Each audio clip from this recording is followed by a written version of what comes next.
네, 5.18 민주화운동 38주년을 앞두고 최근 이렇게 충격적인 사실들이 속속 밝혀지고 있습니다. 네, 오늘 공개된 5.18 관련 미공개 영상도 그렇고요. 어제는 또 5.18 당시 계엄군에 의해서 성폭행 당한 여성이 38년 만에 그 사실을 폭로했습니다. 네, 그리고 오늘 저희 스튜디오에는요, 또 한 분의 시민이 새로운 사실을 밝혀주기 위해서 이 자리에 나오셨습니다. 인사 나누고 이야기 나눠보겠습니다. 안녕하십니까? 안녕하세요. 네, 반갑습니다. 네, 먼저 선생님 소개부터 부탁드립니다. 예, 저는 5.18 부상자 동지 초대 회장을 지냈고요. 네. 지금은 5.18 민주화운동 기념 공연 애꾸는 광대 어머님의 노래의 총감독과 배우를 맡고 있는 이세상, 본명 이지연이라고 합니다. 반갑습니다. 네, 반갑습니다.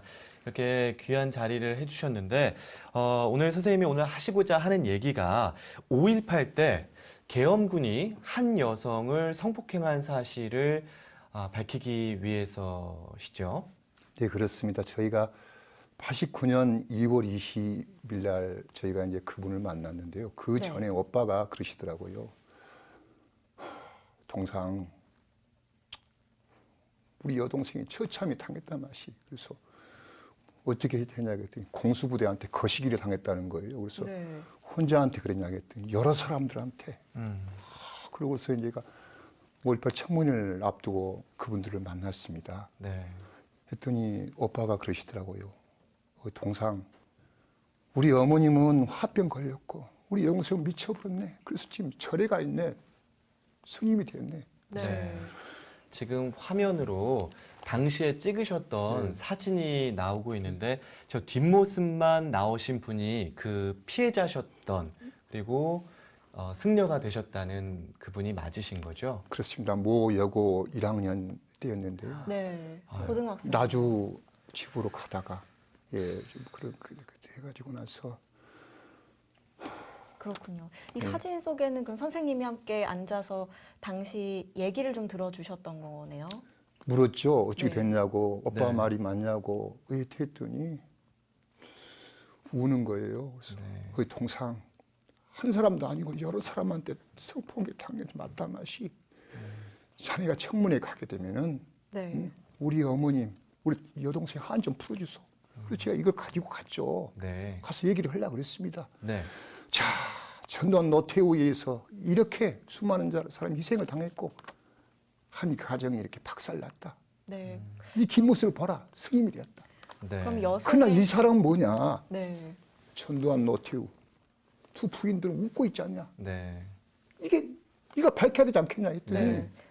국회의원이나 보좌관들이 누가 믿겠냐고 거짓말하지 않은 거예요. 당시 처음으로 당시. 이 얘기를 접한 건 이 승려의 여승의 오빠 되시는 분이 예, 직접 찾아와서 오빠. 한을 풀어달라 이런 예, 말씀을 오빠 하셨던 그래서 거네요. 있었고 조용히 해다 정말 비밀 해달라고. 네. 네. 예, 근데 이제 그래서 이 밝혀서 정말 이렇게 그런 놈들 잡아야 되지 않겠냐고 네. 제가 설득을 했죠. 그래서 네.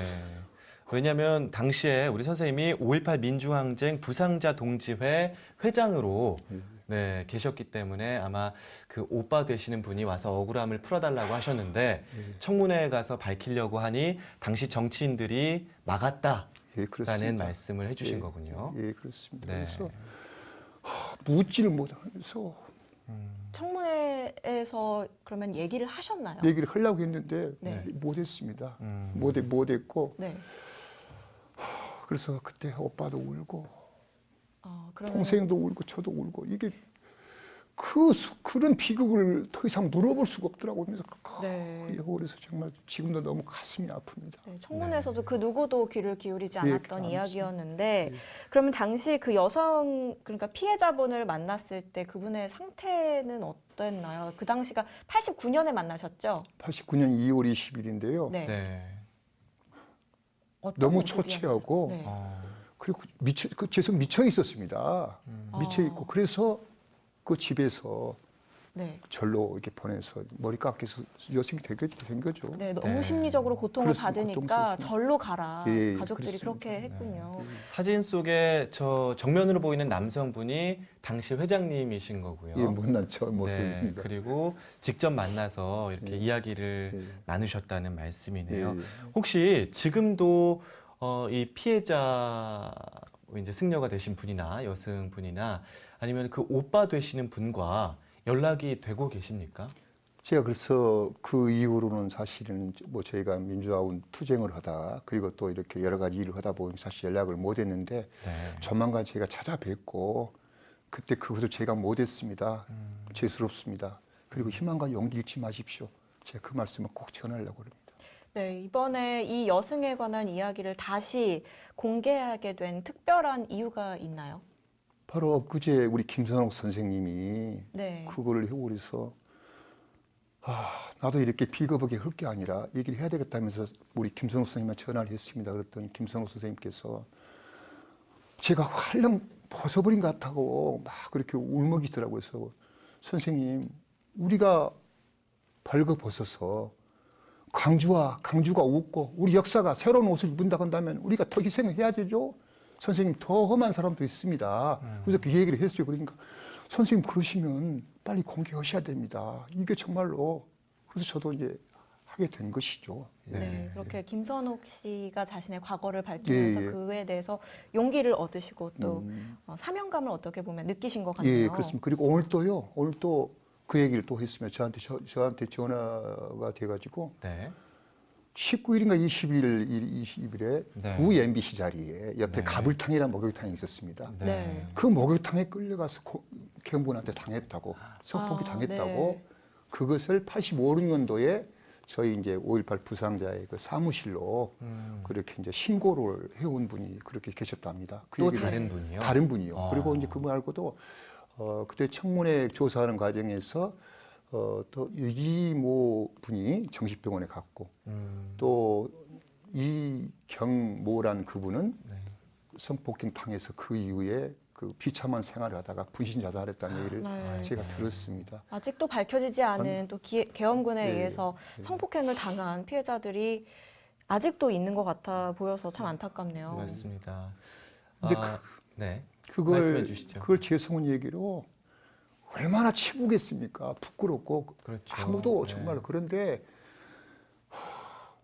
왜 그분들이 진짜 그분들이 왜 그렇게 살아야 된가요? 그렇죠. 예, 정말로 그분들은 그래서 이 나쁜 사람들, 성폭행한 사람들, 그걸 지시했던 사람들, 5.18을 네. 일으켰던 사람들, 그리고 나서 발표명에 냈던 사람들, 이번 기회에 정말 진상규명해서 역사 앞에 네. 정말 떳떳하게 설 수 있도록 해야 됩니다. 네, 오늘 말씀을 들어봤는데요. 아까 말씀드렸다시피 우리 5.18은 아직 끝나지가 않았습니다. 지금 말씀해 주신 것 외에도 수많은 피해 사례들이 있을 텐데 어쩌면 그 가해자들은 그냥 한낱 젊은 날의 실수나 역사 속의 흐름에서 어쩔 수 없었다라고 치부하고 넘어갈 수 있지만 피해자들은 그 인생이 망가져서 지금까지 괴로움을 겪고 있거든요.